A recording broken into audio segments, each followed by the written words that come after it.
Le seul pouvant siéger sur le trône, un seul de ses mots peut détruire un pays entier, pouvant sans conteste rivaliser avec les armes antiques. Il est le méchant se tapissant dans les coins sombres de l'histoire. Mais aujourd'hui, pour vous, j'ai analysé de fond en comble One Piece pour vous révéler qui est Im-sama, son statut et son rôle dans tout ça.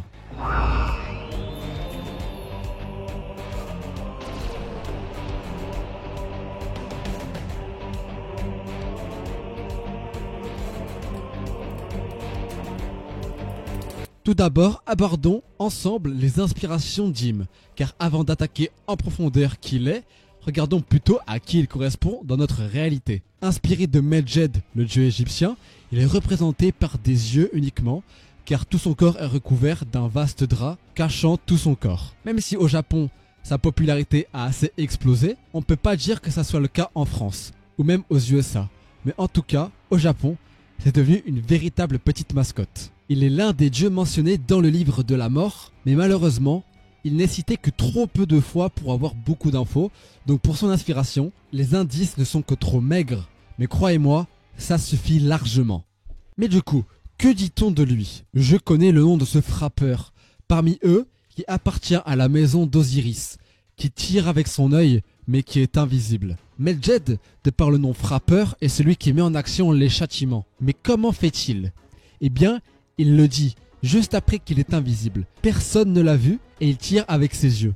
On peut directement observer une liaison entre les yeux d'Im, qui sont justement mis en valeur à chaque fois qu'il entre en action, et le fait que Medjed attaque avec les yeux. Mais c'est la suite qui est le plus frappant. Lançant des rayons de lumière de son œil, mais qui lui-même est invisible, il fait le tour du ciel vêtu de la flamme de sa bouche, commandant Happy, mais restant lui-même invisible. Et là, on a toutes les infos correspondant à Im.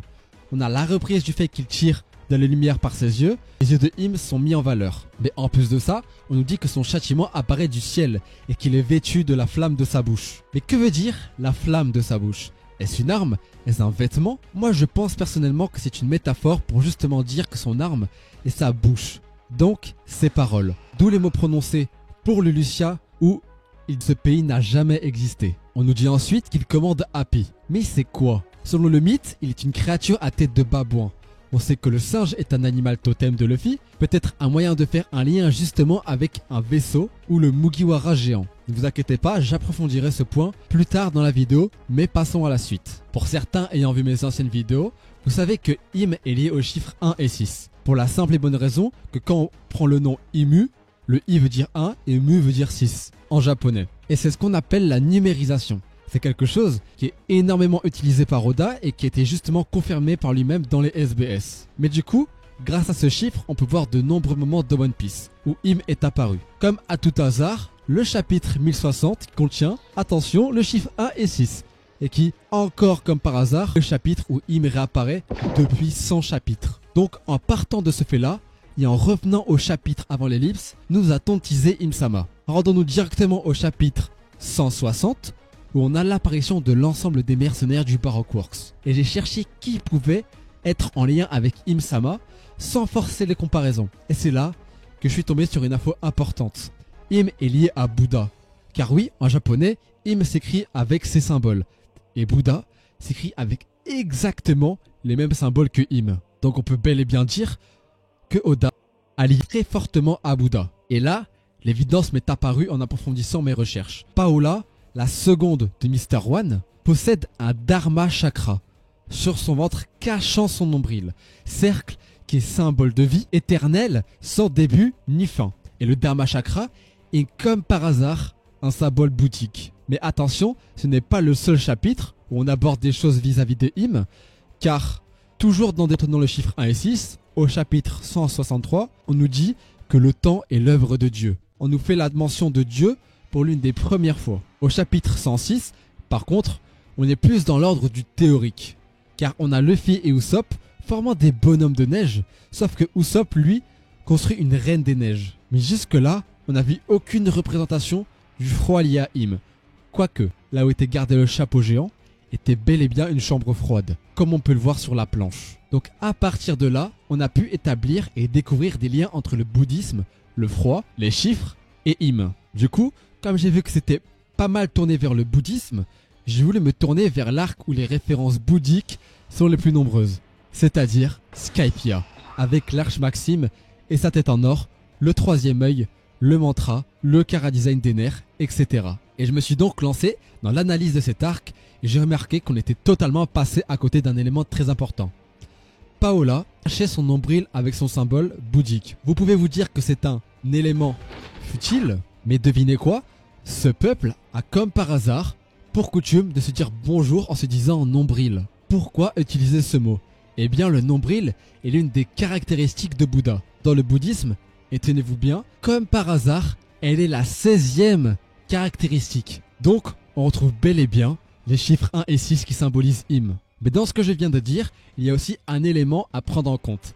Et c'est le lien entre l'éveil du troisième œil dans le bouddhisme et la tribu des trois yeux dans One Piece. Donc je me suis mis à chercher quels étaient les liens entre Pudding et Im. On peut remarquer de manière plutôt subtile que la taille et l'âge de Pudding, eux, possèdent les chiffres 1 et 6. C'est quand même un étrange hasard qui contiennent les mêmes chiffres. Il y a aussi le fait qu'en présentant les différentes îles du territoire de Big Mom, au Mugiwara, il va y avoir plusieurs suites de chiffres affichées sur la carte. Et quand ils peuvent être tous additionnés, on atterrit pile poil sur le chiffre 16. Du côté de son fruit du démon, on a quelque chose qui nous rapproche encore plus d'Im-sama. Elle a le pouvoir d'effacer des choses de la réalité, ou du moins de la réalité de la personne qui aura sa mémoire coupée. Tout comme Im qui a prononcé comme par hasard que l'Ulycia n'avait jamais existé, comme si il l'effaçait du monde. D'ailleurs, Pudding est la mère et dirigeante de l'île de Chocolate Town. Mais il y a là-bas, comme par hasard, une créature de Big Mom ayant une apparence plus que troublante, me faisant étrangement penser à Im. Hasard ou coïncidence? Pour finir, avec Pudding, il y a un détail qui pousse encore plus à la mettre en lien avec Im. Et c'est son surnom. On la surnomme la poupée. Poupée se disant doll en anglais. Mais où retrouve-t-on ce nom de One Piece? Au chapitre 1061. Comme par hasard. Mais encore une fois, ce sujet de la poupée est lié à un personnage qui a lui aussi un fort lien avec Im. Et c'est Doflamingo. On nous a montré un beau parallèle avec Im, mais c'est très loin d'être la seule chose. Il a notamment utilisé une technique s'appelant les 16 balles divines. Et encore une fois, le chiffre 16 est présent. Ce chiffre 16 est présent depuis très longtemps, et voici quelques exemples. Quand Im attaque le Lucia, il y avait 16 rayons laser. Sur le trône du dieu Ener, il y avait 16 rayons de lumière. Et pour finir, signaler une demande de guerre au gouvernement mondial et faire l'annonce d'une nouvelle ère, il faut sonner 16 fois la cloche. Ce qu'a fait Luffy. Donc jusqu'à ici, vous avez pu le constater, il y a des personnages ayant pas mal de liens avec Im, le bouddhisme et le chiffre 16. Vraiment, les parallèles et les foreshadowing ne manquent vraiment pas dans One Piece.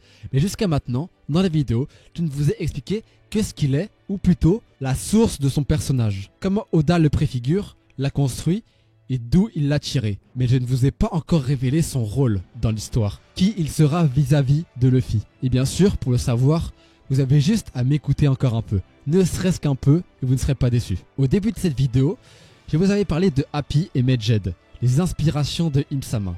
Eh bien, on y revient. Je vais vous révéler à quoi ça correspond dans One Piece. Happy possède une tête de singe et Bouddha est lié aux îles célestes.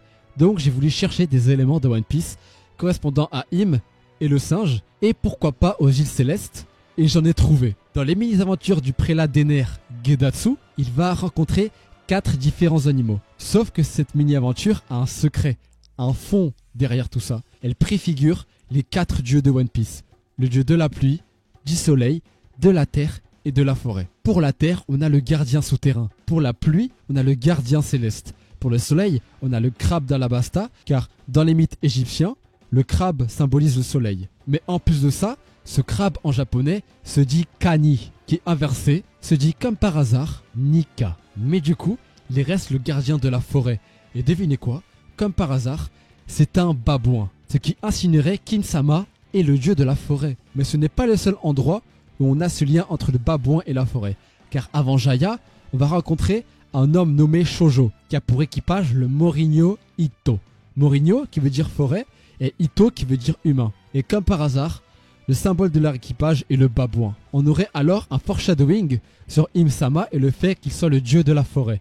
Tout comme Nika qui possède un Ito Itonomi, Im doit alors lui aussi peut-être en posséder un. Il n'y a pas que ça comme élément, car dans la religion hindouiste, il existe une déesse qui est propriétaire de l'arbre divin. Donc si Im, elle, est un dieu de la forêt, dans One Piece, elle serait propriétaire d'un arbre. Mais lequel?